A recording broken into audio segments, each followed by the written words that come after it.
The Senate will come to order. The chaplain, Dr. Barry Black, will lead the Senate in prayer.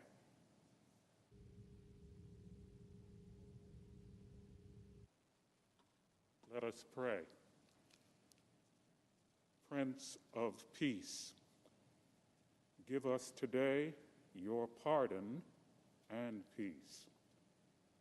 Pardon the sins of our lips, the untrue and unkind words we have spoken. Pardon the sins of our minds, the ignoring of truth and the refusal to face the facts. Pardon the sins of our hearts, the pride that makes us esteem ourselves as better than others and unwilling to forgive. Lord, place your peace within us that we may no longer be torn by the cares of this life. As the members of this body receive your peace, help them to live in unity with each other. We pray in your great name. Amen. Please join me in reciting the Pledge of Allegiance to the flag. I pledge allegiance to the flag of the United States of America and to the republic for which it stands, one nation under God, indivisible, with liberty and justice for all.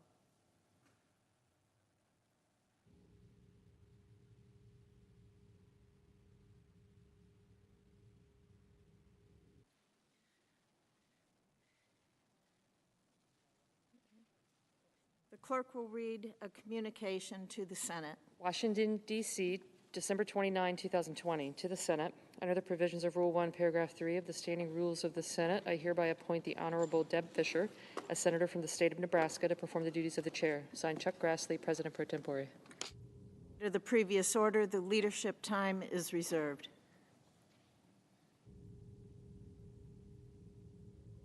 The Majority Leader. I suggest the absence of a quorum. The clerk will call the roll.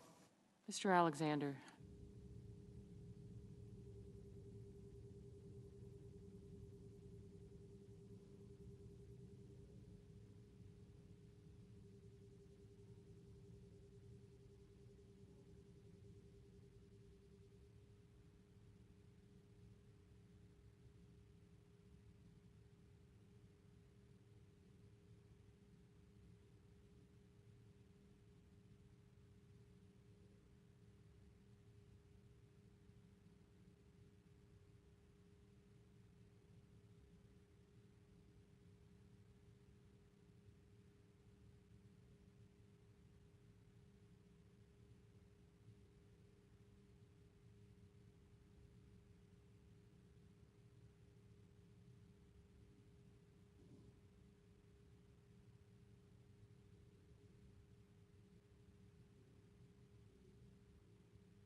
Madam President, The Majority Leader, I ask consent that further proceedings on the quorum call be dispensed with. without objection. I ask unanimous consent that the veto message on H.R. 6395 received from the House be considered as having been read, spread in full upon the record, upon the journal, and be printed in the record. Without objection. I suggest the absence of a quorum. Clerk will call the roll. Mr. Alexander.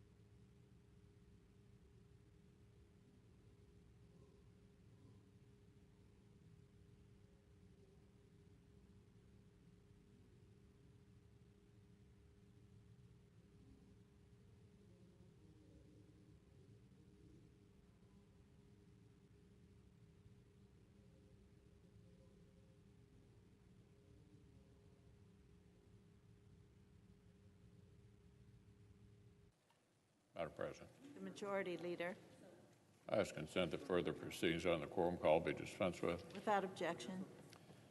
Congress has returned to work this week to enact the 60th Annual National Defense Authorization Act into law. Yesterday, a bipartisan supermajority in the House voted to reapprove the conference report of this must-pass legislation. Today, the Senate will set up a final vote for tomorrow, Wednesday, for this chamber to follow suit. Soon, this important legislation will be passed into law. President Trump has rightly noted that this year's defense bill does not contain every provision that we Republicans would have wanted. I'm confident our Democratic colleagues feel the same way. But that is the case every year. And yet, for 59 consecutive years and counting, Washington has put our differences aside, found common ground, and passed the annual defense bill. Not once in 6 decades has a Congress let its differences prevent it from completing this work for our national security and our men and women who wear the uniform. This year's NDAA will continue our momentum in rebuilding and modernizing our armed forces. It will authorize the personnel, equipment, tools, and training we need to reinforce the national defense strategy and to deter great power rivals like China and Russia. It will cement our advantage on the seas, on land, in the air, in cyberspace, and in space. And the bill will help us continue to recruit, retain, and support the men and women who keep us safe. It provides a pay raise for the troops, improvements for military housing, child care, and more. So, Madam President, for the brave men and women of the United States Armed Forces, failure is simply not an option. So when it's our turn in Congress to have their backs, failure is not an option either. I would urge my colleagues to support this legislation one more time when we vote tomorrow. Now, on another matter, on Sunday, President Trump signed into law another historic bipartisan rescue package. It will provide major support to American families through what we hope will be the home stretch of our fight with the coronavirus. Congressional Republicans, Congressional Democrats, and President Trump's senior team had all worked together to pass hundreds of billions more dollars in urgent assistance to the people who need it most. This new law will set up a targeted second round of paycheck protection to save jobs. It will renew and continue federal programs that have helped laid-off workers endure the crisis. It will send more cash to households. It will invest billions in vaccine distribution so the success of Operation Warp Speed kills the pandemic as fast as possible, and much more. This bipartisan compromise was our shot at getting help to working families on the urgent timeline that they need. Once again, I want to applaud President Trump for signing the bill and getting this much-needed assistance into the pipeline.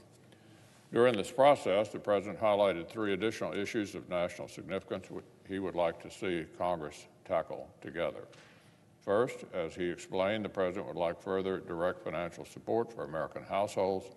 Second is the growing willingness on both sides of the aisle to at least re-examine the special legal protections afforded to technology companies under Section 230 of the Communications Decency Act, including the ways it benefits some of the most prosperous, most powerful big tech firms. And the third subject, since every American, regardless of their politics, should feel the integrity of our democracy is beyond reproach, is exploring further ways to protect the sanctity of America's ballots while continuing to respect the federal government's limited role in standing behind state and local government who actually run elections. Those are the three important subjects the President has linked together. This week, the Senate will begin a process to bring these three priorities into focus.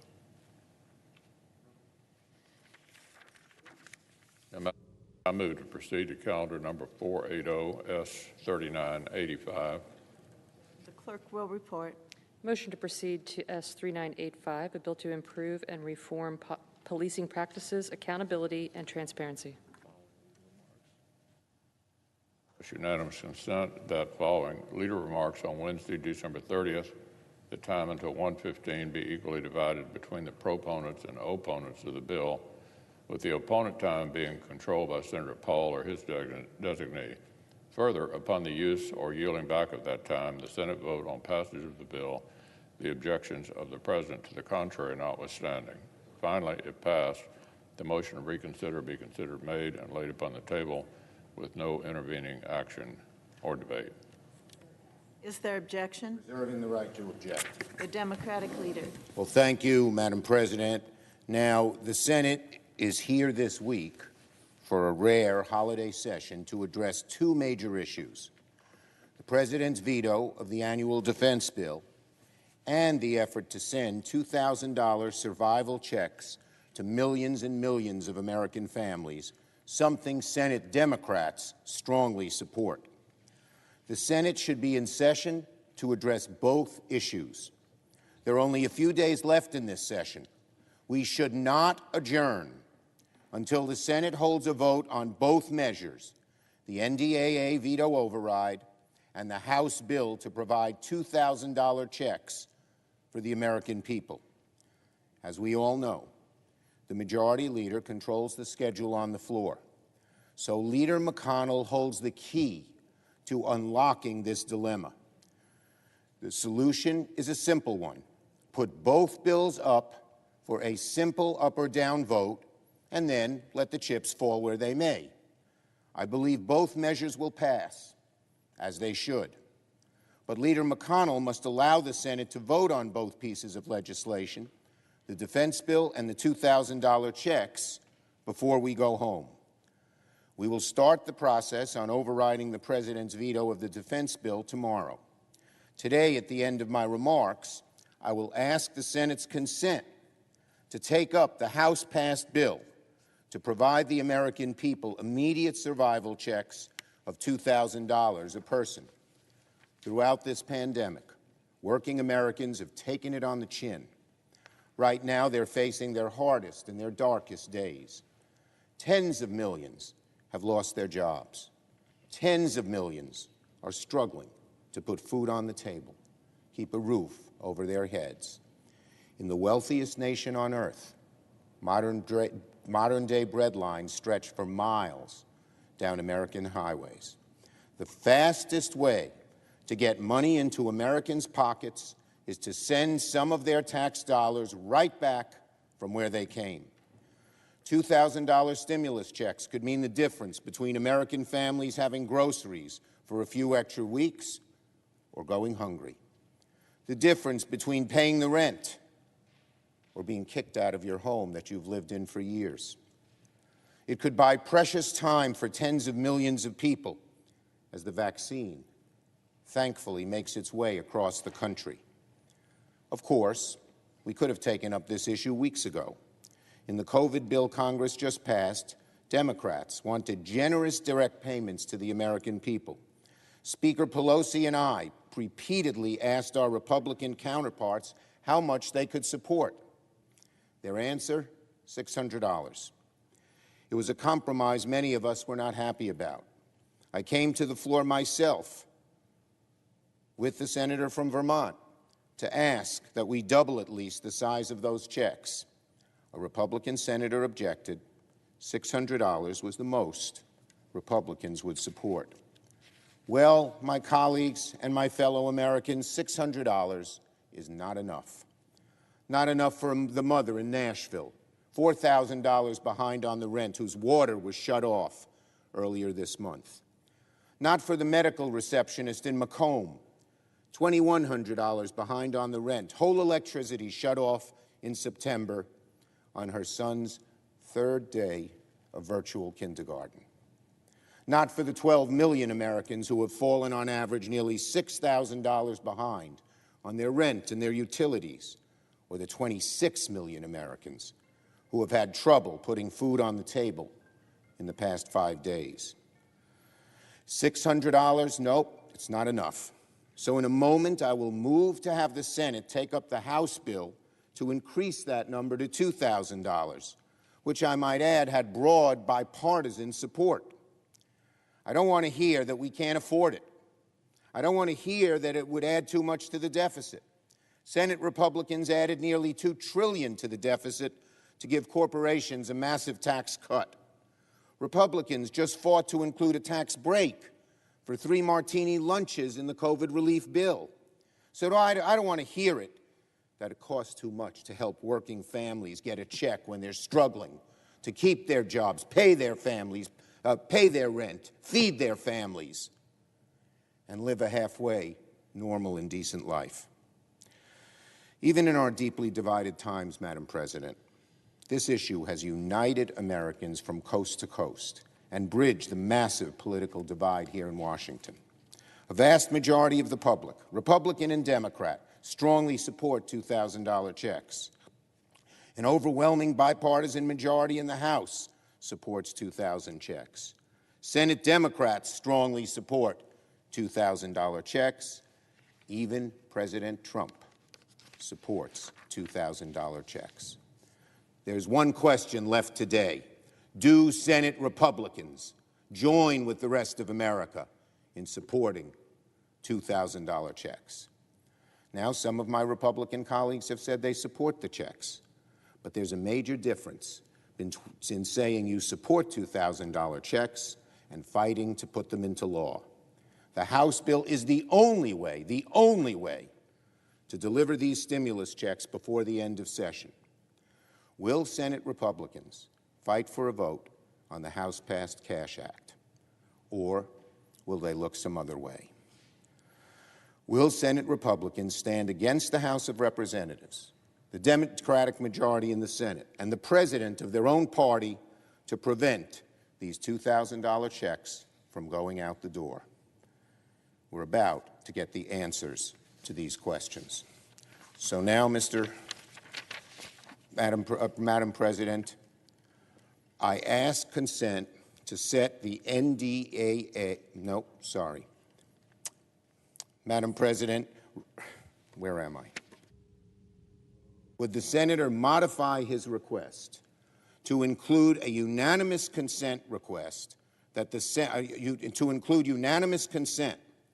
that the Senate proceed to the immediate consideration of H.R. 9051, a bill received from the House to increase recovery rebate amounts to $2,000 per individual, that the bill be read a third time and passed, the motion to reconsider be considered, made, and laid upon the table with no intervening action or debate? Is there objection to the modification? Object. Objection is heard. Is there objection to the original request? The senator from Vermont. Thank you, Madam President.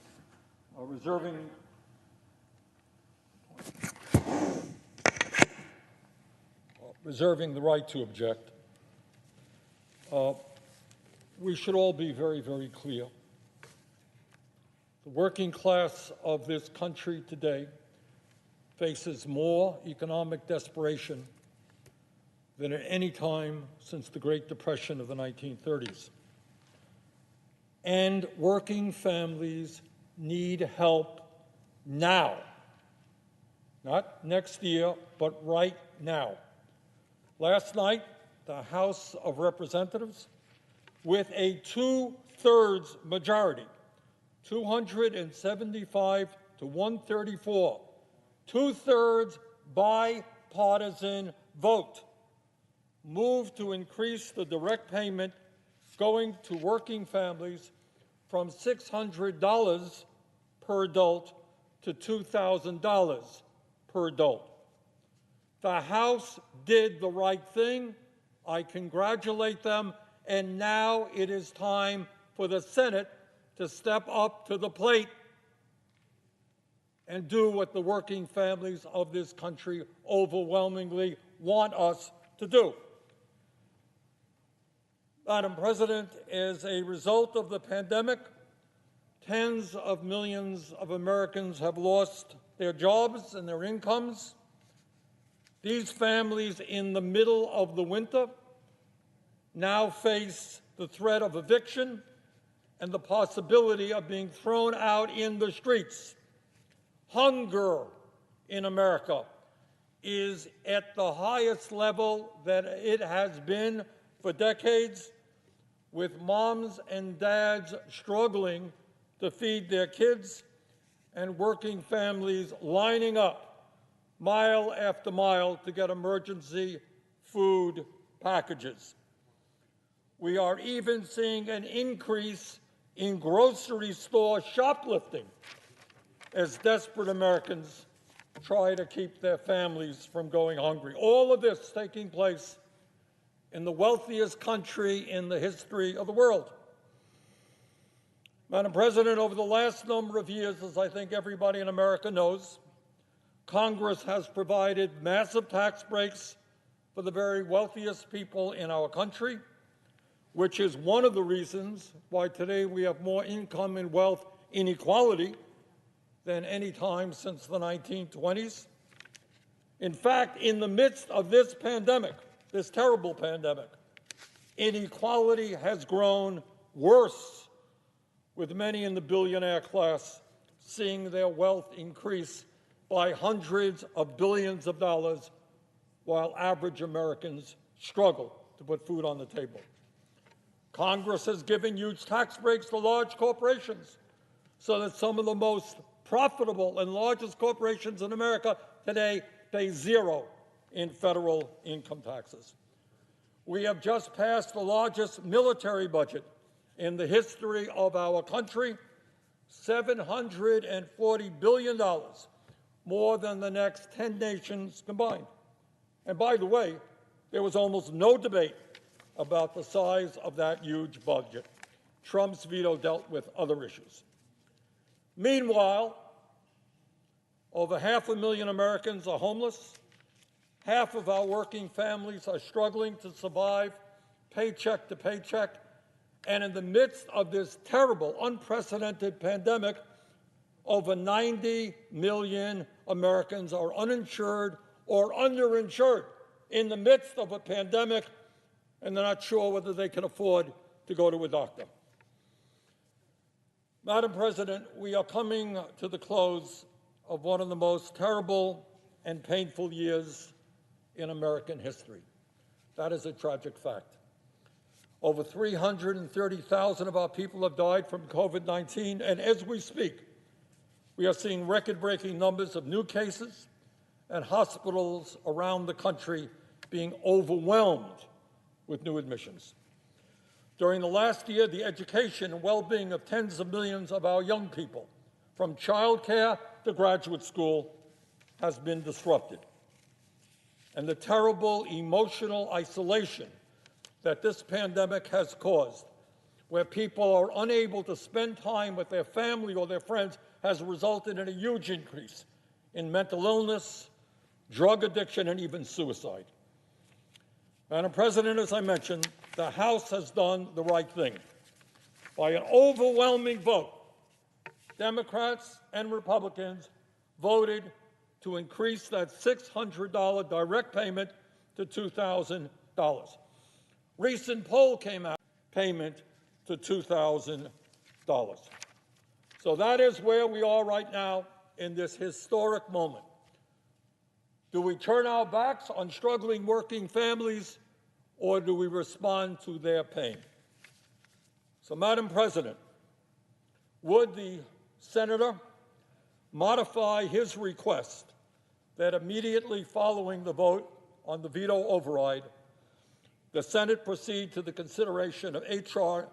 9051, that the bill be considered read a third time and the Senate vote on passage of the bill without intervening action or debate. Further, that if passed, the motion to reconsider be considered made and laid upon the table. Is there objection to the request for modification? Object. Objection is heard. Is there objection to the original? I object. Objection is heard. Under the previous order, the Senate will be in a period of morning business, with senators permitted to speak therein for up to 10 minutes each. Oh, I'm sorry, Brian. Oh, okay.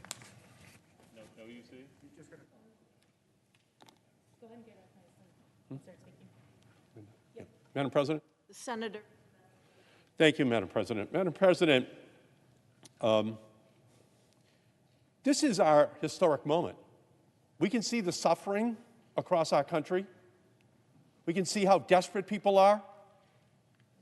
We can see how during this holiday season that people are looking at the prospects, in the words of Tony Fauci, where the worst may be ahead of us for these families. The worst may yet to have been actually inflicted upon families in our country, and yet the Republicans are refusing to allow for a vote on giving each individual $2,000 in order to make it through the rest of this pandemic. And Senator Sanders today speaks for the millions of Americans who are suffering through a devastating health crisis, an unemployment crisis, an eviction crisis, a hunger crisis, and a crisis of faith. Faith that their leaders in this country will stand up and provide for Americans in their hour of need. Meanwhile, we here in Washington, we must confront a moral crisis. Why can't we keep working families from starving even as we stand ready to approve a massive defense bill? That's why I'm here with my colleague, Bernie Sanders, to call for a simple vote to provide $2,000 in direct cash payments to Americans across our country. It's this simple.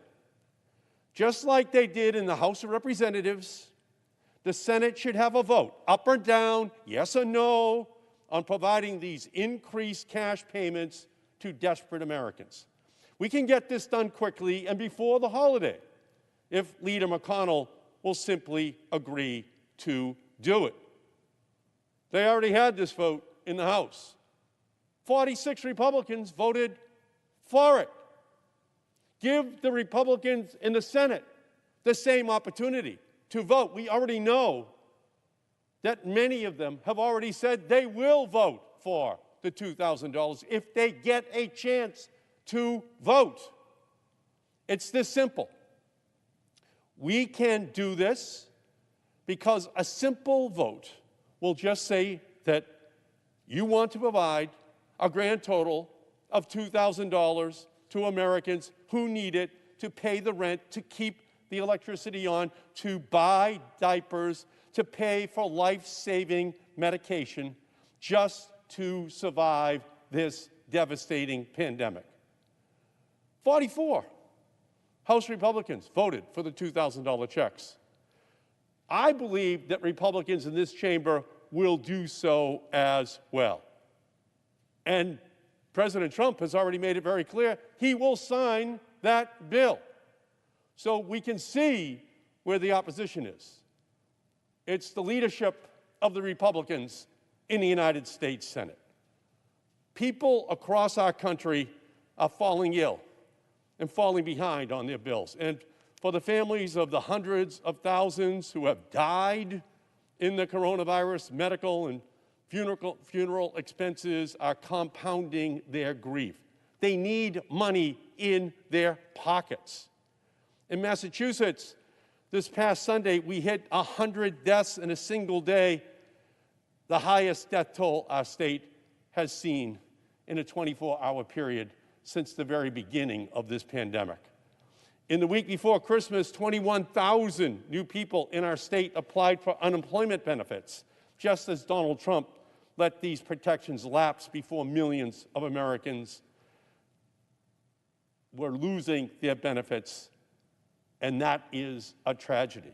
A $2,000 check is the most direct and effective mechanism for delivering economic relief right now to those barely holding on throughout this crisis, particularly low-income Americans, immigrant communities, our gig, our service workers, our essential workers. They need help. They have been helping our families. We need to help their families. And right now, these checks would help 158 million people across our country pay for housing, put food on the table, make sure that grandma and grandpa have their diabetes or heart medication. That's why Senator Sanders, Senator Kamala Harris, and I introduced legislation to provide every person in our country, regardless of immigration status, with $2,000 monthly recurring payments to help weather this storm. We knew then, 7 months ago, that a single $1,200 relief check was not going to be enough to help families get by.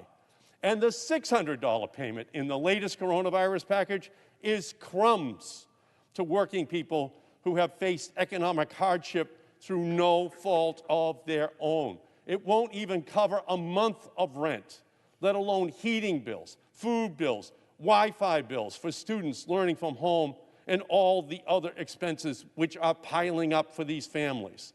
Now, some of my Republican colleagues have said that providing $2,000 would be too expensive. Well, here are some other costs they seem to have forgotten. If our proposal to increase stimulus checks to $2,000 is signed, the overall cost of the stimulus bill would go from $900 billion to $1.36 trillion. Yes, that is $464 billion increase over what we were currently projecting for this bill. But it is only a fraction of the $740 billion defense bill that this chamber stands ready to approve again this week.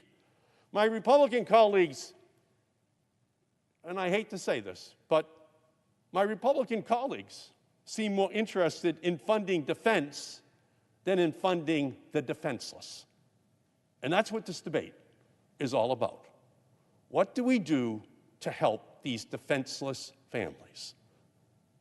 In this moment of national crisis, we are able to afford spending $750 billion on a bloated defense budget, spending that is supposed to protect our country, yet did nothing to inoculate against the most profound public health emergency in a century. But we can't give hungry and suffering Americans $2,000. That is a moral failure for our country.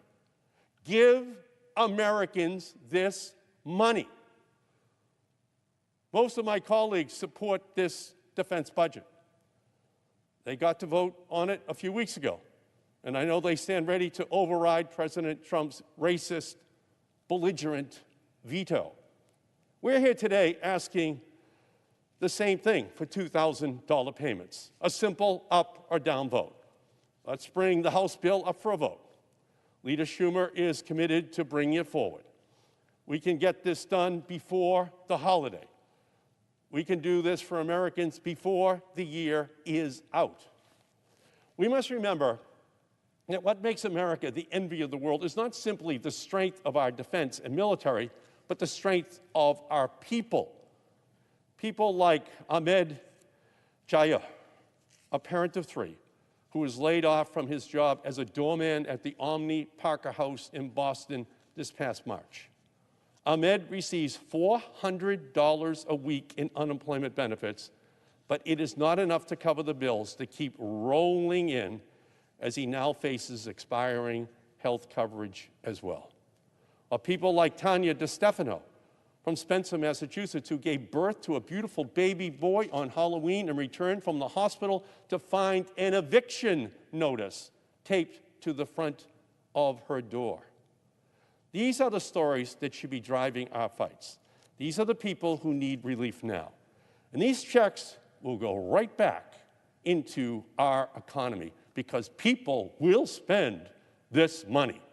They need it for the necessities which are confronting their families right now. Last week, Donald Trump used these people as political pawns. He stalled signing the coronavirus relief package, claiming that he wants to give $2,000 checks to every American.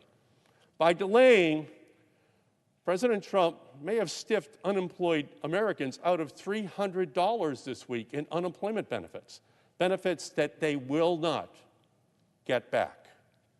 So let's now hold Donald Trump to his word. Let's bring this to a vote. And let's pass $2,000 relief checks for every person in our country and put that bill on Donald Trump's desk.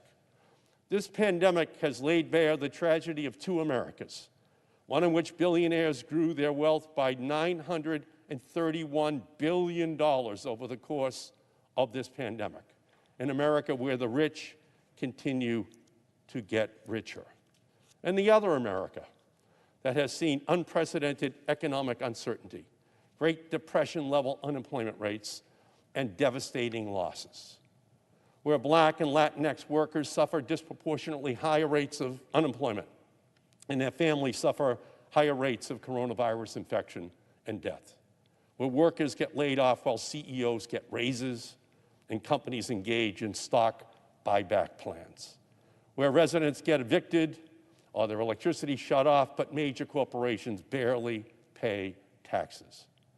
For those workers and families and struggling households in America, for the vast majority of America, $2,000 is a lifeline. And it is time for Leader McConnell to bring this legislation to the floor for a vote. The American people have a right to know where every member of the Senate stands on this issue. They now know where President Trump says he stands. They now know where every member of the United States House of Representatives stands. And the American people have a right to know, in this desperate time that we are living through, who was on their side to give their families the help which they needed. Senator Sanders is right. We should have a vote. It should be yes and no. And we should do this before the end of this year. Madam President, I yield back the balance of my time. Madam President. The senator from Connecticut. Thank you, Madam President. Madam President, America has 600 billionaires. Now, $1 billion doesn't sound like a lot of money these days. President Trump just signed a bill begrudgingly that has $900 billion in it. But trust me, $1 billion is still a whole lot of money. It's actually so much money that it's really hard to find words to describe what it looks like. But let me try. If you're, for instance, one of the 500,000 Americans who makes the minimum wage in this nation, and you're lucky enough to work 40 hours a week, guess how many years you would have to work in order to get $1 billion? 500 years? 1,000 years? 10,000 years? No, you're not even close. If you make minimum wage in America today, you would need to work for 75,000 years in order to make $1 billion. 75,000 years. Neanderthals were roaming the earth 75,000 years ago. Those guys, if they made minimum wage, would have to work up until present day every single day. And that is, of course, if they didn't spend a dime of the money they made in order to accrue $1 billion. $1 billion is a bananas amount of money. And there are 600 people in America today who make at least that amount of money or have that amount of money to their name. That's crazy. With $1 billion, you are leading a life that, frankly, none of us can really imagine, right? You've got private planes, you've got yachts, you've got household staffs in the dozens. You've got enough money to make sure that your children and your grandchildren and your great-grandchildren and your great-great-grandchildren never have to work a day of their lives. Generations of your offspring can just live lives of indolent luxury without a care if they so choose. You know where I was 2 days before Thanksgiving this year? I was at Hamden Middle School in my state to help hand out free food for the unemployed, the poor, and the disabled ahead of a long holiday weekend. Those long weekends can be really hard, especially the ones that fall at the end of the month when the SNAP benefits have long run out. I got there as darkness fell, but right at the beginning of the event. And I noticed that down the hill from the roundabout at the school where they were handing out the food, there was a usually empty parking lot. And that night, at that moment, at the beginning of the event, that parking lot was lit up by hundreds of sets of headlights. Hundreds of cars just sitting there, idling in that parking lot. I asked the organizer of the event what was going on in that parking lot. Was that some other event happening that evening? Why all the cars? He told me the cars started pulling into that lot hours ago. They got wind we were handing out food, and they got here early to make sure that they didn't get left out. We have enough food for 300 people, and there were 300 cars in that lot before I even got here. That is what has happened during this pandemic. Millions of families all across this nation, through no fault of their own, have lost their jobs, have had their hours dramatically cut back.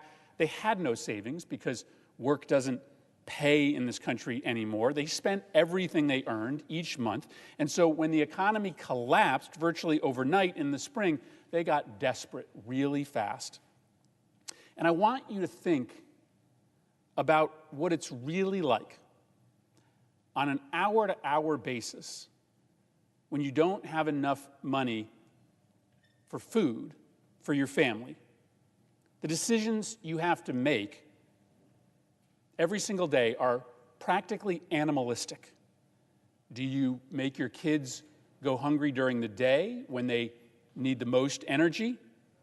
Or do you skimp on dinner and force your kids to go to bed with hunger pangs? There are hundreds of thousands of mothers and fathers who right now, as I am speaking, are making that decision today. That's the reality of this pandemic.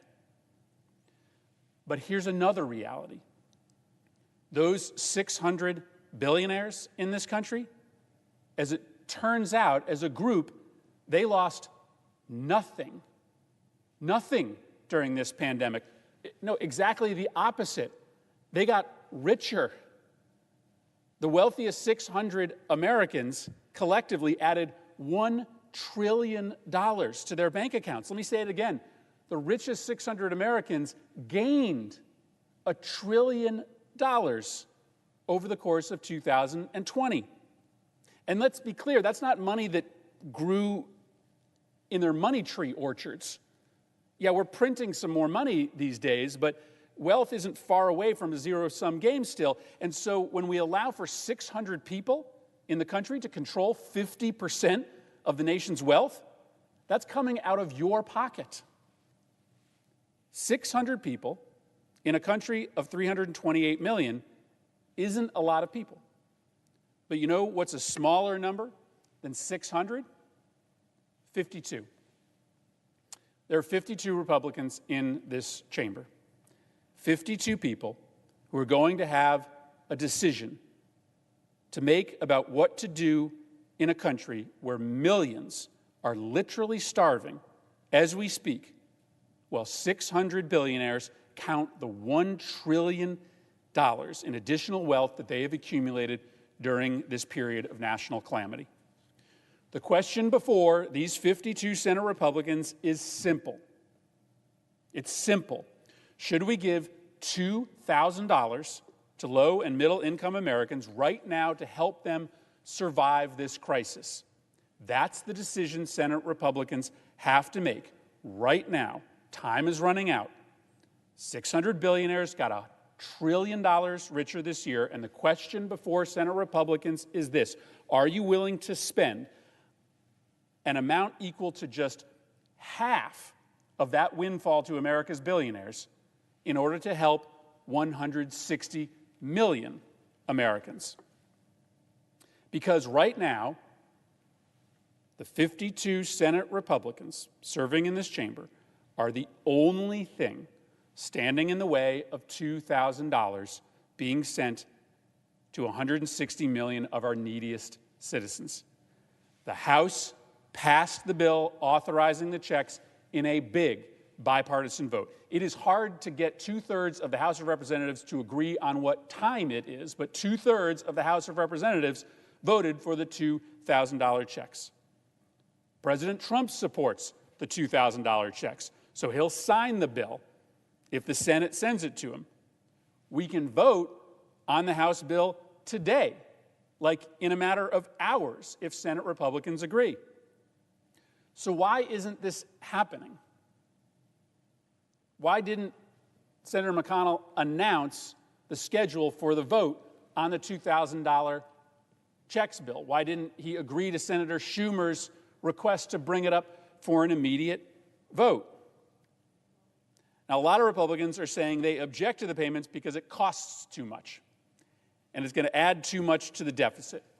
Well, frankly, spare me the fake righteous indignation about the deficit all of a sudden.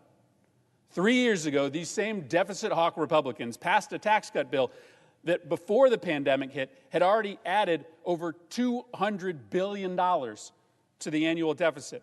And that was a tax cut where 80% of the benefits went to the richest 1% of Americans.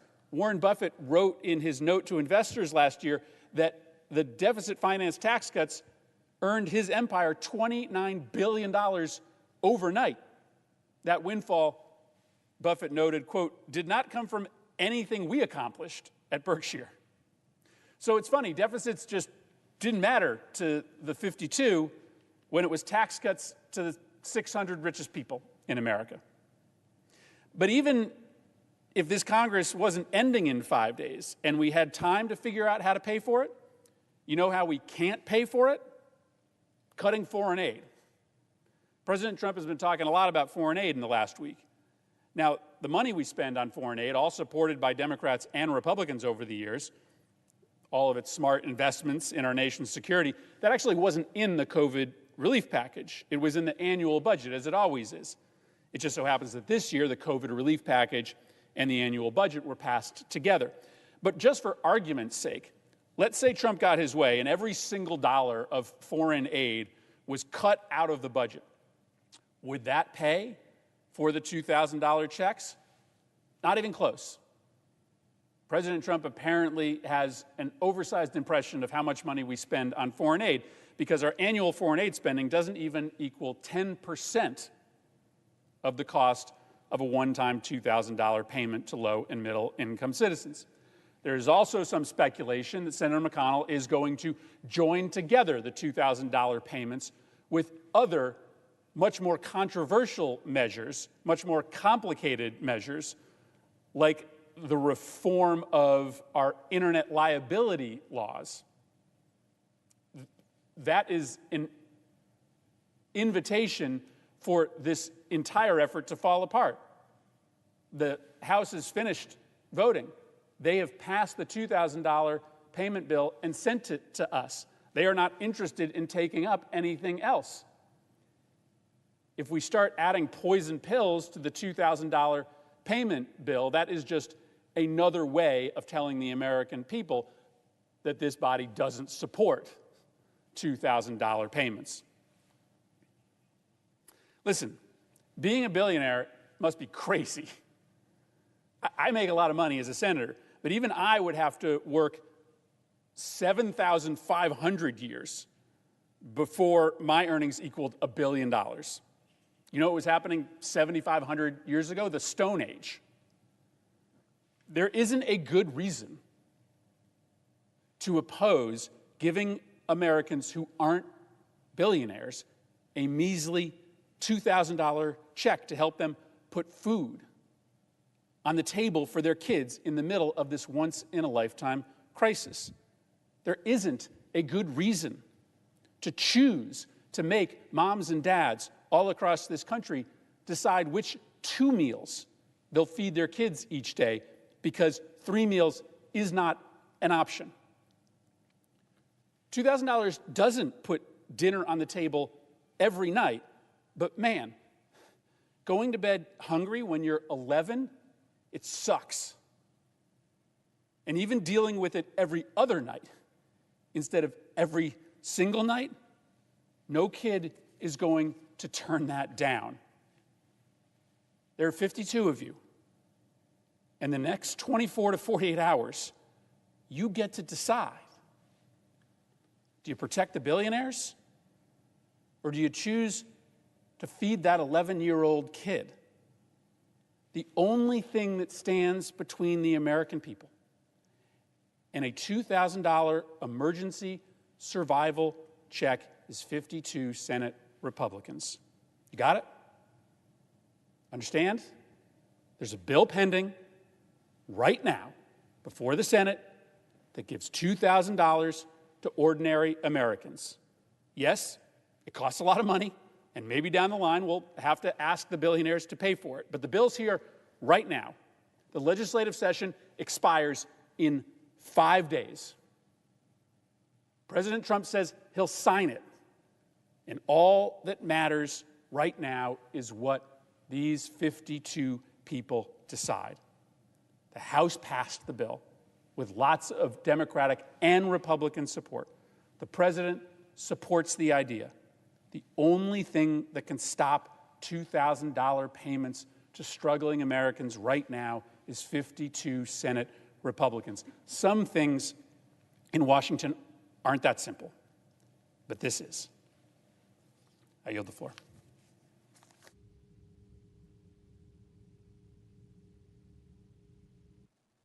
With the absence of quorum. Clerk will call the roll. Mr. Alexander.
Madam President. The senator from Texas is recognized. Madam President, I'd ask that the quorum call be dispensed with. Without objection. Madam President, we didn't expect to be in session this week, but we are. And of course, as we all know, the theme for this entire year has been COVID-19 writ large. More than 330,000 Americans have died from the novel coronavirus. Tens of millions have lost their jobs, and every community across the country has felt the devastating blow dealt by this pandemic. But as we know, the threats that existed long before this virus still are with us. Even though most of the world hit pause to battle COVID-19, our adversaries did not. And our brave service members didn't pack their bags and not show up for work when everybody else shut down. Over the last several months, as the Senate has worked to support our country through this pandemic, we've kept an eagle eye on the other threats on the horizon. And we passed the National Defense Authorization Act to ensure that we are prepared for whatever comes at us. For our forces to continue fighting and defeating our adversaries in every corner of the world, they need funding. They need stability. They need to be able to plan. And they need the unwavering support of the United States Congress and all 330 million Americans. The 2021 NDAA provides that support from Congress. It will prepare our military and service members to address the threats that exist today while preparing for those that we will inevitably face tomorrow. Earlier this month, this legislation passed the House by a vote of 335 to 78, and the Senate by a vote of 84 to 13. Those are rare vote margins in Congress these days, and that alone is a testament to the importance of this legislation and its bipartisan support. We know the President has the constitutional authority to veto any bill for virtually any reason, and he has exercised that power with this legislation. The reasons the President has given, I don't think are frivolous at all. They just shouldn't be tagged to this particular piece of legislation. His concerns about Section 230 and under the Communications Decency Act and the power of these social media platforms to censor speech is troubling indeed. This is something we really haven't confronted before. We know that under the First Amendment, the government can't censor speech, but with small town newspapers and media outlets and other alternatives fading to away, more and more the American people rely on Facebook and Google and other internet platforms to get their information. And they have, I believe, become de facto public forum. So I agree that we do need to address Section 230 of the Communications Decency Act, as the President has pointed out. The President also has a point about the commission to rename military bases that's part of the Defense Authorization Act. Unfortunately, the amendment that was adopted in the Armed Services Committee undermines the role of Congress once the commission makes its report to do as Congress believes should be done. But the truth is, as we've learned from our friends across the pond in the UK, no parliament can bind a future parliament, and indeed no Congress can bind a future Congress. That's true. So if these are things that the President believes we should address and that members of the Congress and the new administration believe we should address, we will address them, and we have an opportunity to do that. But we should not try to do that on this bill and risk the loss of this important piece of legislation now in its 60th year of adoption. The Defense Department is hands down the largest employer in the United States, with nearly 2.9 million employees, including both service members and civilians. These men and women can be found in more than 160 countries around the world and on all 7 continents. Supporting them is a Herculean task, and the NDAA is a significant way in which we do that. The Defense Authorization Bill also includes a 3% pay raise for our troops and additional support for their families, such as career support for military spouses and quality child care on military bases. Given the fact we have an all-volunteer military, it's important we not only support our service members who wear the uniform, but the families that support them as well. I've heard it said you can recruit a member of the United States military, but if you want to retain them, you've got to take care of their family, and I believe that's absolutely true. This bill also ensures previous reforms to improve the quality of military housing and health care are implemented appropriately. Those who serve in our military have made tremendous sacrifices in order to safeguard our freedoms and our way of life. I regard our support for them and for our national defense the #1 priority of the federal government. Everything else pales in significance. So we should do everything in our power to ensure that they and their families are appropriately taken care of. Beyond pay and benefits, that means giving them, the military members, the training, the facilities, the equipment they need not only to succeed on the job, but to return home safely. The NDAA authorizes military construction projects across the country, including $183 million in Texas, which will bring serious updates and improvements to our military bases. At Joint Base San Antonio, this funding will provide for a range of new facilities, including a barracks, a flight simulation system, and an F-16 mission training center.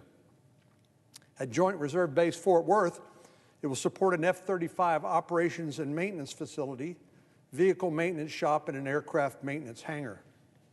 It will also support fuel facilities at Fort Hood and provide additional funding for the Pantex plant in Amarillo, which maintains a large portion of our nuclear stockpile. Maintained and modernized facilities are a critical component to military readiness, and this legislation makes tremendous investments in our facilities around the world. It will authorize 93 new F-35 Joint Strike Fighters that will be built by Texans in Fort Worth. As we work to counter increasingly sophisticated adversaries around the world, this investment in our military readiness could not be more important. In addition to supporting our members in uniform and ensuring they're ready for action when called upon, the NDAA helps our military take stock of the evolving threat landscape and ensure that our country is taking active steps to counter threats on the horizon. In recent years, China and Russia have risen to the top of the threats to our world, to our country, and to world order, with China now assuming the #1 role. We remember the Cold War after World War II, where we've sought to contain and counter Soviet expansionism, and actually the mutual deterrence that we've established during that time has worked. But China is a unique challenge, and none of the old rules apply to China. They're increasingly belligerent and well-resourced and continue to demonstrate a lack of respect not only for the U.S. and our closest allies, but for basic human rights. The Chinese government continues its disturbing and unacceptable genocide against the Uyghur people. The so-called political re-education camps are nothing more than concentration camps where Uyghurs are tortured. Recent reporting has found that the treatment in these camps often includes forced abortions, birth control, and sterilization. And China continues to chip away at the freedoms and autonomy of Hong Kong, notwithstanding its promises to the contrary, using a so-called national security law to extinguish opposition to the Chinese Communist Party and to deny the people of Hong Kong the freedoms that they were promised. As I mentioned, though China doesn't stand alone as a threat to the world, Russia is becoming increasingly aggressive around the world in its efforts to wreak chaos and sow discord. Since their attempts to interfere with the 2016 election, we've witnessed aggression after aggression from Russia, not just here in the cyberspace, but around the world. From Russian-backed mercenaries fighting in the Middle East, to its attempt to steal the virus vaccine research, and in the last few weeks, a massive cyber attack on U.S. government agencies. Russia continues to undermine the U.S. and our allies and shows no signs of stopping. It's become increasingly clear, if it wasn't already, that China and Russia adhere to no rules and no principles but their own. As the National Defense Strategy outlined, the threats posed by these two countries are increasingly dangerous, and countering these growing threats requires a clear and concentrated effort from Congress. That's exactly why passing the NDAA, the National Defense Authorization Act, is so important. This legislation prioritizes strategic competition with China and Russia and takes a strong approach to counter the threats posed by adversaries around the world. It will build on the progress we've made in recent years to strengthen our military after the draconian cuts during the Obama-Biden administration and achieve peace through strength. Over the last several decades, the NDAA has provided an annual opportunity for us to take stock of the evolving threat landscape and ensure that our national defense is prepared to meet the challenges, not only of today, but of tomorrow. And this year's Defense Authorization Act is no exception. It takes a strong approach to counter the threats posed by our adversaries around the world. It invests in modernized national defense that's critical to maintaining peace through strength, and it provides support for our service members and their families. And above all, it sends a message to the world that our country is and will remain the global military leader. I've supported this legislation on the Senate floor many times, and I'll do so once again when the opportunity to vote to override the veto presents itself. One of Congress's most critical responsibilities is to provide for the common defense, and the NDAA, the National Defense Authorization Act, is how we will deliver. Madam President, I yield the floor, and I'd note the absence of a quorum. The clerk will call the roll. Mr. Alexander.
Madam President.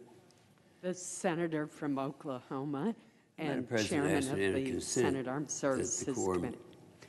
Without objection. Thank you, Madam President. I I was disappointed last week when President Trump vetoed the NDAA. This bill has been out there. This will be the 60th year that we've had the NDAA. The NDAA is the National Defense Authorization Act. And I've said so many times, countless times, on the floor of the House and the floor of the Senate, that this is the most important bill that we have. Some people don't agree with that, but I do. That's what we're supposed to be doing here. We're supposed to be defending America. And there's a lot, we're in the most threatened situation we've ever been in. I sometimes look back and think of the good old days of the Cold War, when you had two superpowers out there, and we knew what they had, they knew what we had. Mutual assured destruction meant something at that time. You know, you kill us, we kill you, and everyone's happy. But that's living in the past. But anymore now, with the weaponry that's out there, you can get one outside group that doesn't have any resources at all, and they have the ability to wipe out another country. So it's a real threat that we're up against. I do chair the committee called the Senate Armed Services Committee, and of course I've been very active in the National Defense Authorization Act every year since 1987. It's a long time. So I'm proud of the conference report that we had, the NDAA right here. Our vote in this Senate was 84-13. Wow, that's you can't find that kind of togetherness in a cause anywhere else. But it puts members of the family of the military first, and I share the President Trump's frustration about Section 230, and I know that it's a complicated thing. The majority of people in America don't know what that's all about. But Section 230 is something that has nothing to do with the military, nothing at all. The committee that I chair is the Armed Services Committee. That would be found in the jurisdiction of the Judiciary Committee. The Judiciary Committee is chaired by Senator Lindsey Graham. He does a great job chairing that.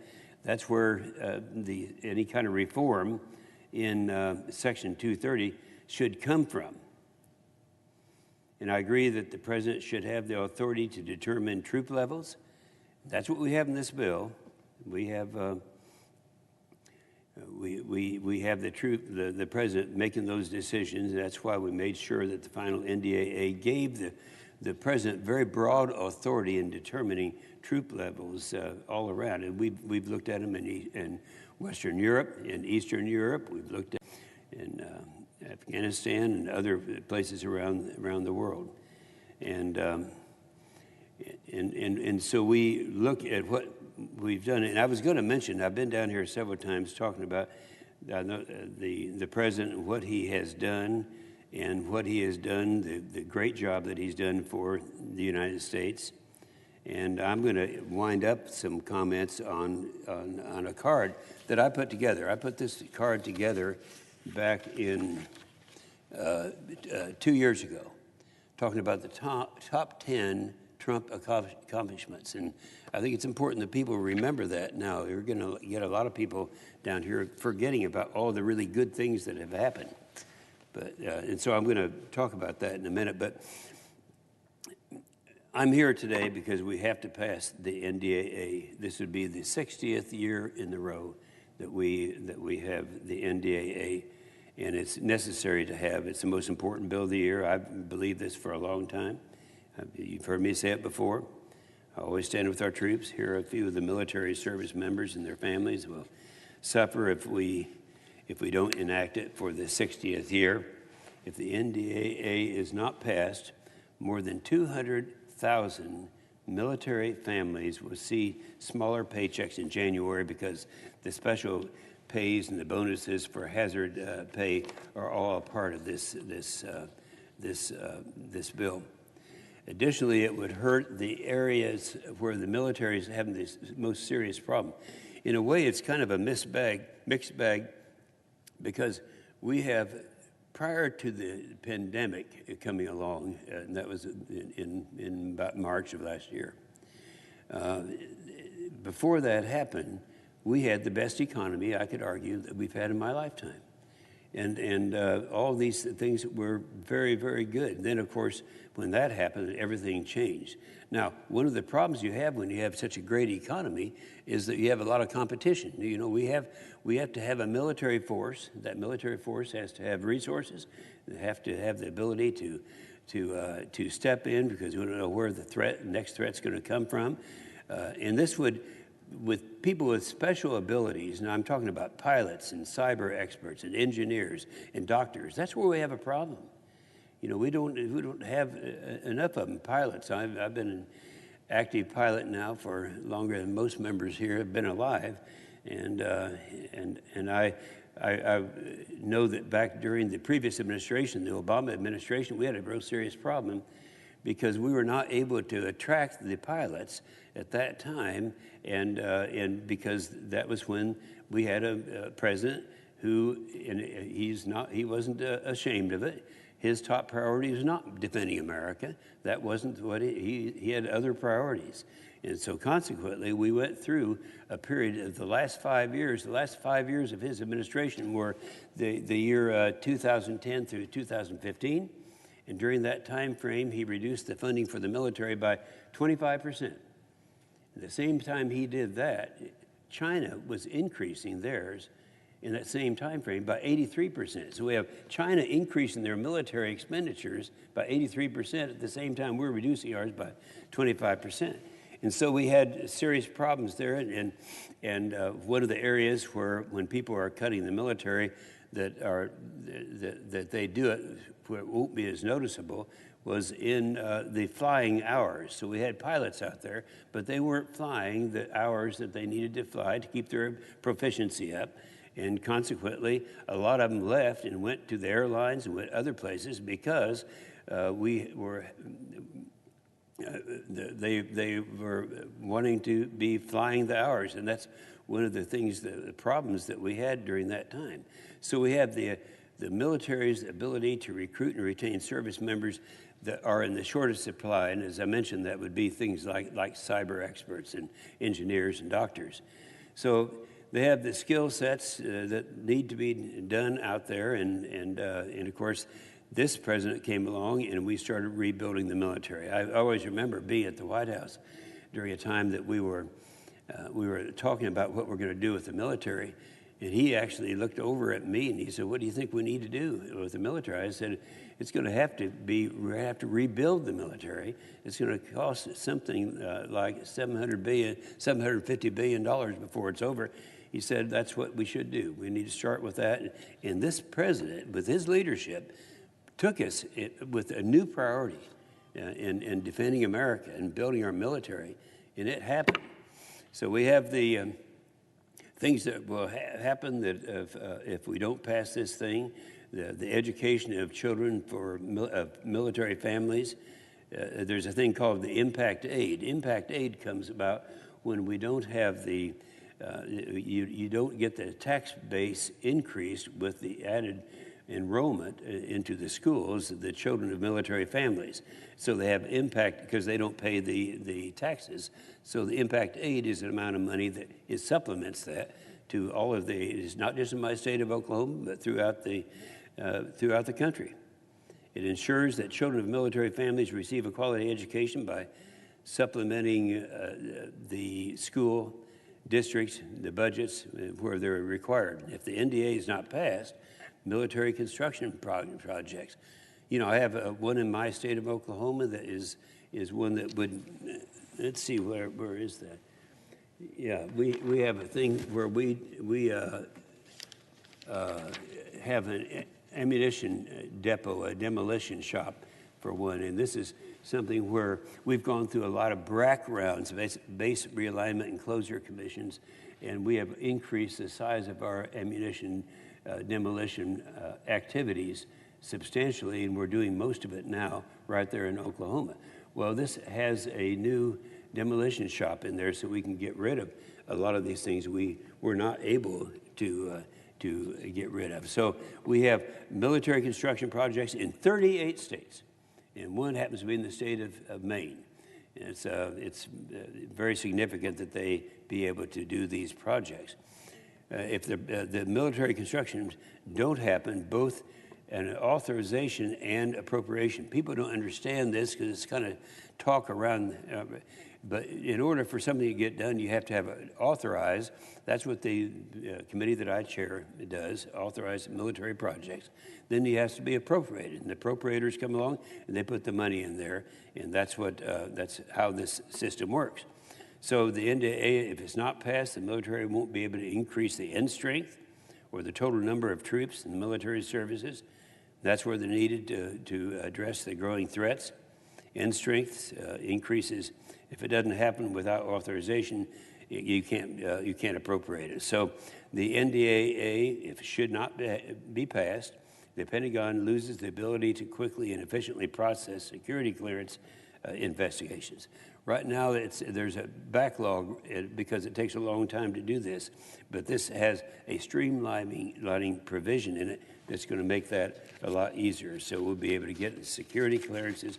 All these things are tied into this bill. The OD, if we didn't pass this thing, would lack the authority to pay the non-military personnel on hospital ships. They're the ones who are doing the great job right now with the COVID response. And that's just kind of a snapshot of what we're counting on to support our troops in the field, the bare minimum we need. Without the NDAA, we lose all of that and also lose all of the other policies. Right now is this bill makes China the primary strategic threat. I think we all understand that. We have strategic threats from Russia and China. Last year, we had the European part addressed.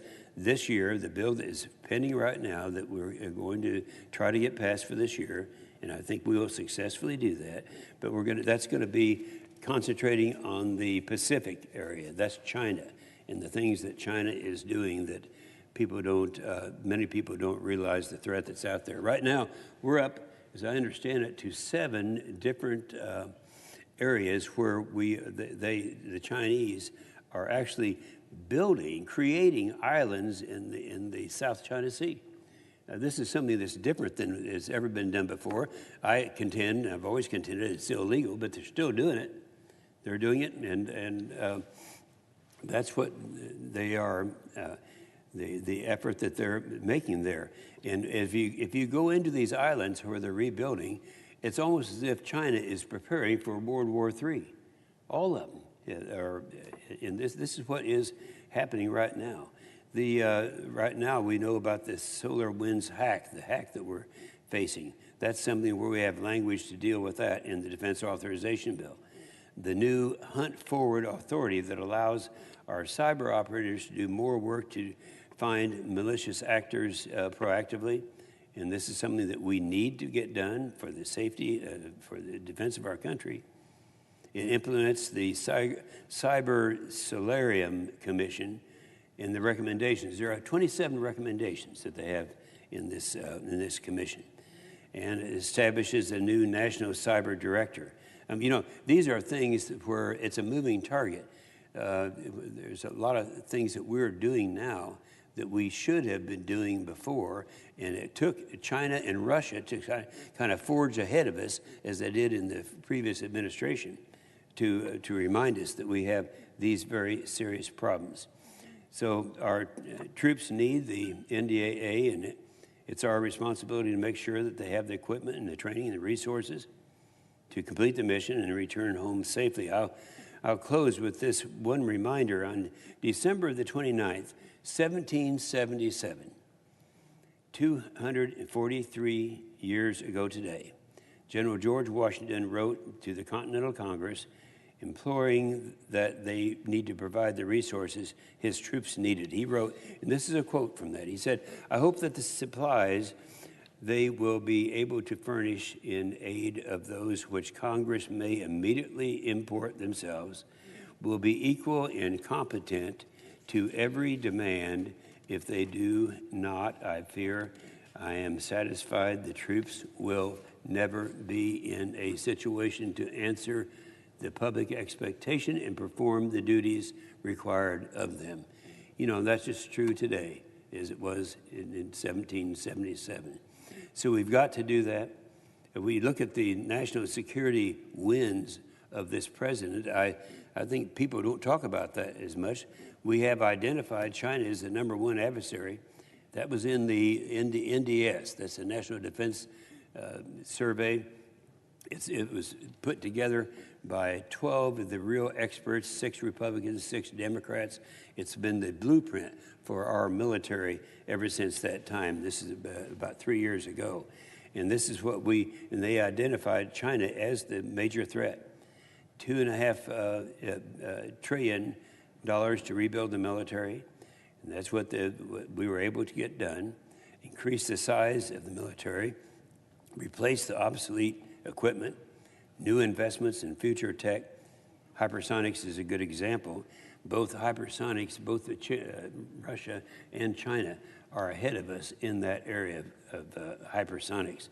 It's a new state of the art. The pay raise for the kids. It took out the terrorist leaders. Yeah, how many people remember that? Baghdadi and Soleimani. They were the top terrorists in the world. They're gone now. This president, this administration took care of that. Established a Space Force. You know, when the Space Force, that was the first new force that was established in many, many years.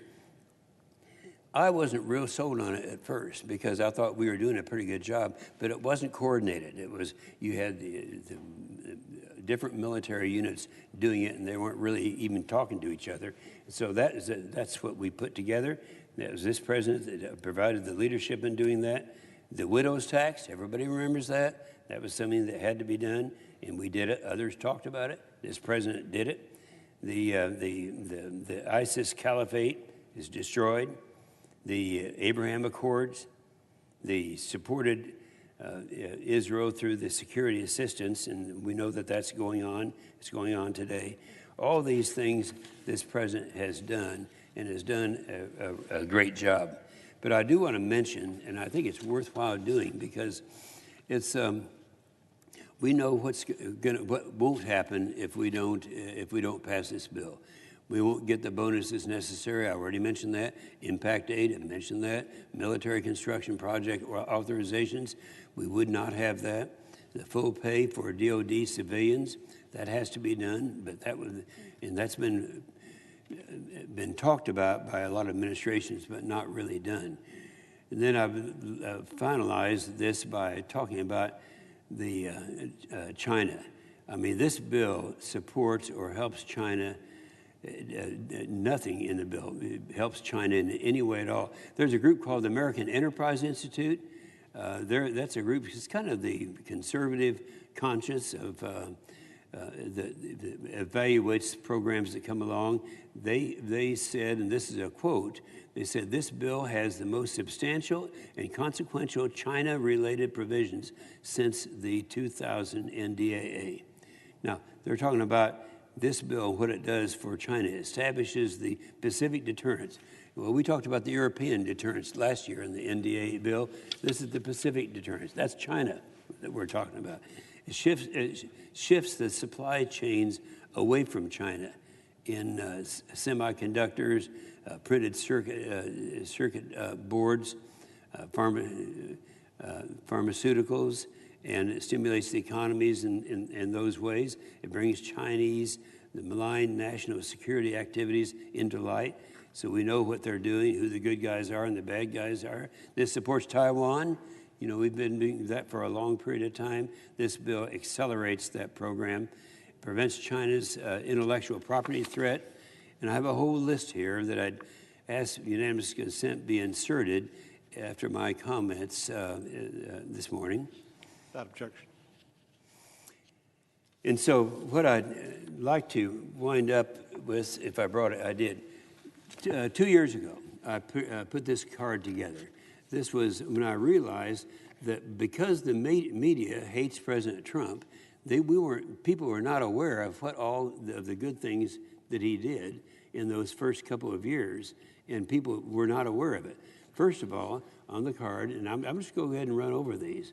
The biggest tax cuts, and you know, we learned a lesson back there during a Democrat administration. John Kennedy said the best way to get more revenue in for the Great Society programs that they're advocating at that time, the best way is to reduce marginal rates, and that will increase revenue. It did. Unfortunately, John Kennedy died before he could reap the benefits that came with that. But it worked. And of course, others followed him, including Presidents Clinton, President Bush, and others, by reducing the rates. That also increased the revenue. But what this president did that was different than the rest of them, he not just increased or decreased the rates, the tax rates, but he also decreased all of the overregulation. How many people know that back during the Obama administration, we had a rule that we're adhering to that said if you are a domestic oil and gas producer in the United States of America and you're in competition with China or somebody else, you had to give them our whole playbook on how we put together our system over here and all the elements. It put us at a disadvantage with our competitors in China. In energy, you know, just look at I was happy that I used to say that after Obama got out of office, the war on fossil fuels was over for a while. And look at the energy dominance now. We're the global leader in oil and gas production. A 277% growth in crude exports, 132% increase in coal exports, a 52% increase in natural gas exports. These are exports. That's what we're doing now in the United States as a result of the efforts of this president in bringing our economy around. The crackdown on the illegal migration, you know, nobody wanted the wall, they said. Now people realize that's where a lot of the bad people were getting in. We moved the embassy. Every Democrat and Republican president in my memory tried to move the United States Embassy in Israel to Jerusalem. They all talked about it. They didn't do it, so this president just went ahead and did it. He enacted the infrastructure bill, the WRDA bill, the Water Resource Development Act, the FAA reauthorization. And he had, in the judges that we have, not just Kavanaugh and Gorsuch, but I think our number's up now to about 225 new judges. He repealed the over-regulation of the Dodd-Frank rules. Anyone in business will tell you that that was one of the major things, accomplishments of this president, President Trump. The record employment, but then I would say the one thing, the 10th and last one that I mentioned to everyone who will listen is what he did for the military. We went from the time of dropping down in the last 5 years of the Obama administration by 25%, while China was increasing 83%, now so that we have rebuilt that military. And that's why the NDAA is so significant right now, to make sure that that gets passed and that we are able to have that. And that's what this vote is all about. That's what the NDAA, National Defense Authorization Act, the most important bill of the year. That's why we are doing it, and that's why that's why we're here today during this holiday season. With that, Mr. Chairman, I yield the floor and suggest the absence of a quorum. Clerk will call the roll. Mr. Alexander.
Mr. President, Democratic whip, we're in quorum call. I ask consent the quorum call be suspended. without objection. Mr. President, it's an unusual sighting of a senator in the Capitol between Christmas and New Year's. This is one time we really try to reserve for our personal and family responsibilities. Our family, like others, looks forward to the Christmas season. It's one time a year we desperately try to find ways to come together. Of course, COVID-19 intervened and made that more challenging. But even so, the notion of coming back to Washington this week and staying perhaps more than a day to try to finish our work is unusual, and the circumstances surrounding it are extraordinary as well. Not the least of which is the fact we have two bills that have to be thought of in context of our responsibilities. First and foremost is the National Defense Authorization Act. This month, both the House and the Senate passed with overwhelming bipartisan majorities the fiscal year 2021 National Defense Authorization Act. Senator Inhofe of Oklahoma, Republican, was on the floor before me. He and Senator Jack Reed of Rhode Island put in more time than most members can appreciate to make sure that this bill really served our military and the goal of national security. They came up with a good bill, one I was proud to support. This annual legislation has been signed into law for 6 consecutive decades. When the Senate fails to do anything, they always do the National Defense Authorization Bill. It shows that Congress can come together, at least on this measure, when it comes to supporting our men and women in uniform and keeping our country safe. This year, the bill authorizes $740.5 billion in defense spending. It provides another 3% well-deserved pay raise for our troops. It also recognizes that many in the armed forces are on the front lines here at home as well, helping fight the ongoing COVID-19 epidemic, providing our troops with necessary benefits and protections, including a 10% increase in hazardous duty pay. The bill also includes a number of provisions that I authored and supported, including language expressing strong support for the Baltic states and Ukraine, especially in the face of continued, unforgivable Russian aggression. It requires the renaming of military bases in the United States, which were once named in honor of Confederate generals, those who served in the Confederacy in an attempt to secede from the Union and to defend the institution of slavery, have been enshrined in the names of these bases for many, many years. This effort to rename them is long, long overdue. It tries to correct and recognize the mistakes of our past and really address the sensitive racial inequities at the Pentagon when it comes to this decision-making. It places restrictions on the transfer of military equipment to law enforcement agencies. We have to address the issue of militarization of our police at a time when we are, frankly, making an assessment of the role of police to make certain that the overwhelming majority of law enforcement officers who are good, principled, civic-minded individuals are honored, and those who fail to meet the test are removed from service. It expands benefits to our veterans who were exposed to Agent Orange during the Vietnam War. There are 191,000 Vietnam-era veterans in my state of Illinois. Many of them were exposed to toxins such as Agent Orange during their service and now are paying the price. It makes it easier for victims of military sexual trauma to report instances of such crime and expand support for survivors. The most recent horrible incident at Fort Hood was a reminder of what we need to do to bring the military into the 21st century when it comes to respecting the rights of all people, men and women. It strengthens safeguards against foreign cyber attacks. We know how important that is after the recent revelation, confirmed by Secretary of State Pompeo, that Russia is at work again, attempting to compromise our federal agencies, their data, their information, and the security secrets that they keep for our protection. It authorizes funding for PFAS-related research. If you've never heard the phrase PFAS before, I can tell you you're bound to hear it in the future. This was used as a flame retardant and in some other capacities on many Air Force bases and military bases around the United States. We're finding it's still there and it's still dangerous. We need to put money into remediation to help these military installations, including Scott Air Force Base in Belleville, Illinois, where PFAS was detected earlier this year. Still, despite all the good things in this bill, the bipartisanship that supported it, President Trump decided to veto the bill, one of his rare vetoes. He prefers we continue to honor the Confederate leaders who committed treasonous atrocities in order to preserve slavery. I don't think that is reflective of the United States of today or its values, but that's his position. And when he was called out for this racist inclination, he changed the reasoning for his veto. He claims the bill didn't do enough to fight China, or that we should include a measure to address liability issues for tech companies. Never mind that tech company liability matters have nothing to do with the National Defense Authorization Act. He just doesn't like that there's criticism coming down for some of the misstatements and lies and disinformation he's been spreading on social media. The president also fails to recognize that this defense authorization bill, in fact, does get tough on China, creates a new Pacific deterrence initiative that puts America back in the seat of leadership in that region where we need to be. The Trump administration could have started this initiative on its own. They did not. So Congress stepped up and created this security partnership because the White House was asleep at the wheel. At the end of the day, I suppose we can't expect anything more from a president who has denigrated our troops by calling them suckers and losers. I voted to support the fiscal year 21 NDAA. I'll support it again to override this president's unforgivable and reckless veto. I'm glad the House did so on Monday. I hope we in the Senate do the same. Coming back to Washington was not something I looked forward to this week. I wanted to stay home. But I knew when it came to funding our troops, I had to be here. Many of my colleagues feel the same. I hope tomorrow we can take that up quickly. Then there was the drama around the COVID-19 relief bill. It was hard to describe what we went through in the last week to 10 days with messages from the White House. I wish that the president and those around him advising him would have called to mind the 335,000 Americans who've lost their lives due to this deadly pandemic, and many more who've lost a family member, a friend, or a loved one. In Illinois, we've lost 16,000 lives to COVID-19. Tragic, historic, and I extend my deepest condolences to the friends and families of those who've died or are fighting this virus. Many are my friends. More than 121,000 Americans spent last night in a hospital, a grim new record of hospitalization, as our heroic nurses and doctors face unrelenting stress from this crisis. I just think as I reflect on the interviews with these men and women who are on the front line of healthcare, how stoic they usually are, how controlled they usually are, and how they're losing it now. The overwhelming numbers that they're facing, the terrible prospect of someone dying with a member of their family unable to even enter the room on the last minutes of their life. It's got to be heartbreaking on a scale that none of us can imagine. But think about doing that every single day. They've done it. And I tell you, we will never be able to repay them with our gratitude. They are true American heroes. Many of us returned to Washington this week, as I said, celebrating the holidays in a fashion like never before. Social distancing, Zooms, FaceTime, calls with family and loved ones.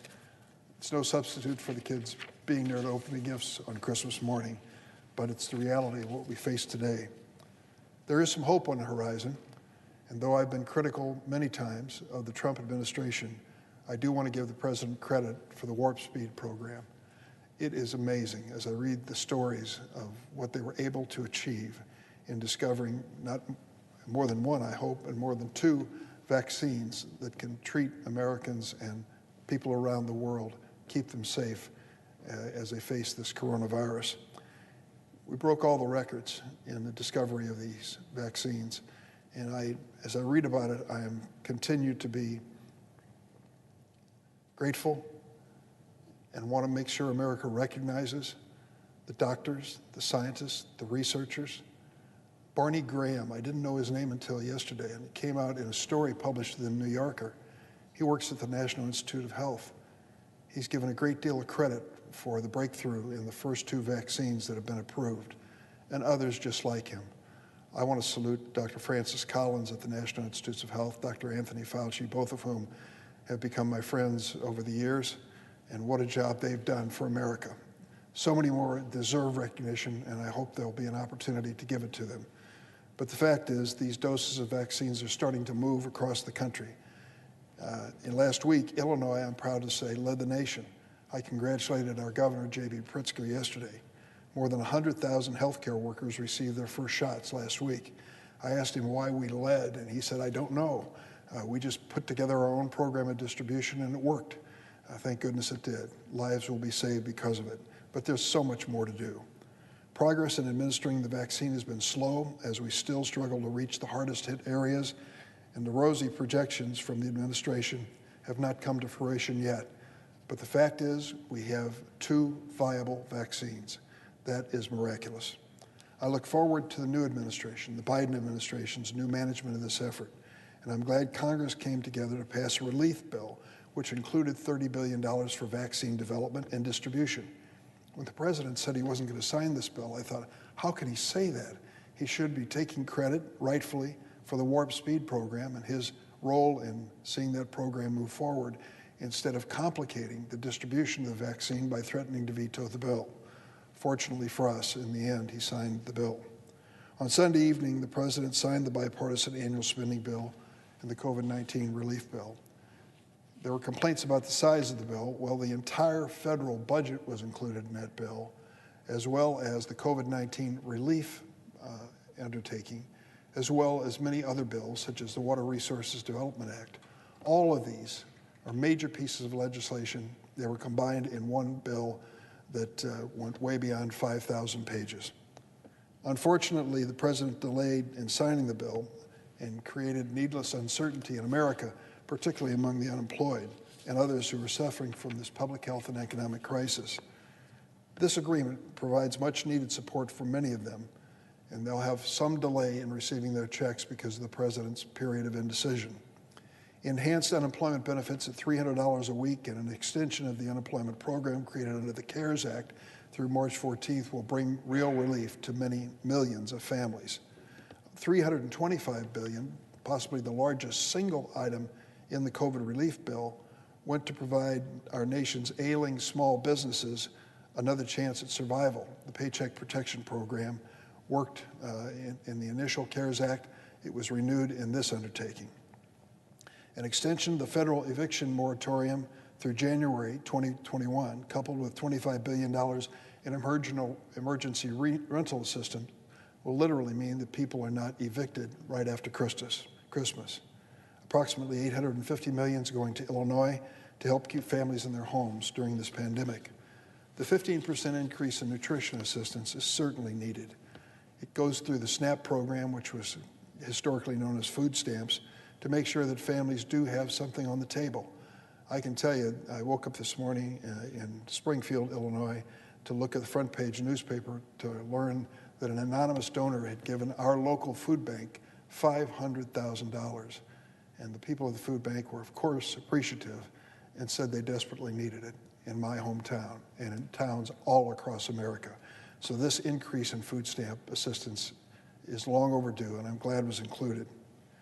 The bill included a number of important measures, but we have to go to work to make sure that we deal with the short-term emergency response to this bill, but do more. We address the needs to meet the needs of the pandemic immediately, but more will follow. It was a tough negotiation and honest compromise. I was happy to be part of a bipartisan group of senators who may have got the ball rolling, at least we think we did, and handed it over to the leaders to finish the job. I think what we achieved on a bipartisan basis was largely included in the final bill, and it addressed the major elements that were necessary. One of the most important items that Congress failed to reach an agreement on was funding for state and local governments. States and localities are struggling with increased costs and decreased revenues due to the pandemic. By this summer, my home state of Illinois will have lost more than $5 billion in revenues. I can tell you that's going to cause pain and cutbacks. This is not money that was lost in our pension system, which has its own share of troubles, but money that is directly attributable to the downturn in revenues because of the COVID-19 pandemic. It isn't just happening in Illinois, it's happening all around the country, in red and blue states, our neighboring state of Kentucky to the south of us, facing the same hardships we are. Federal funding for states and localities needs to be done for our great cities and great states that are struggling. And I certainly hope that the next president, when he's sworn in January 20th, will take this up as one of his highest priorities. Our nation's economic recovery is slowed down by budget cuts that will be necessary in states and localities because of this cutback in revenues. Now, the most widely discussed measure of the COVID-19 relief bill was the second round of economic impact payments. Just yesterday, the House of Representatives passed the CASH Act, a measure that would increase the direct payments to individuals, adults and children, from $600 to $2,000 for those who are earning less than $75,000 a year. The measure passed in the House by a vote of 275 to 174. Over the past several months, we've heard time and again from economists that we run the risk of doing too little that far outweighs the risk of doing too much when it comes to this economic recovery. The head of the Federal Reserve, Chairman Powell, has really instructed us to keep the foot on the accelerator so that our economy doesn't slump into a recession. At a time when so many American families are laid off, unemployed, and simply struggling to get by, there is nothing more invigorating to the economy than to have a cash infusion. Those with limited resources, battling to pay bills, turn around and spend that money quickly. They don't solve it away for some future rainy day. They need it now, and that's why we should seriously consider this. By passing this enhanced measure, we could restore the American public confidence in Washington in the fact that we are listening and working together on a bipartisan basis to respond. This measure that passed the House of Representatives has the support of the President, Speaker Pelosi, House Democrats, as well as many House Republicans. Leader Schumer and my Senate Democratic colleagues support it, so I hope Senator McConnell, the Republican leader, and his colleagues in the Republican caucus will join us and allow us to pass this bill quickly this week. Let's step up to the plate and get this done. The American people have waited too long for this relief. I, for one, am proud of my colleagues on both sides of the aisle for coming together and passing a meaningful relief bill. But the time for patting one another on the back is over. Let's finish the job.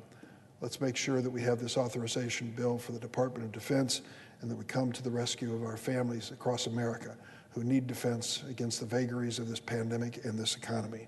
We can finally see a slight glimmer of a light at the end of this tunnel. If we want to address the needs of Americans in crisis, it starts with passing this legislation. Mr. President, I yield the floor. Suggests the absence of quorum. Clerk will call the roll. Mr. Alexander.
Mr. President, The Senate Majority Leader is recognized.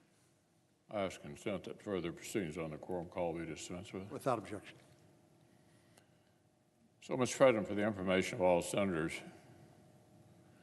we'll have a live quorum call at 5 p.m. tomorrow, followed immediately by a roll call vote on proceeding to the veto message on the NDAA.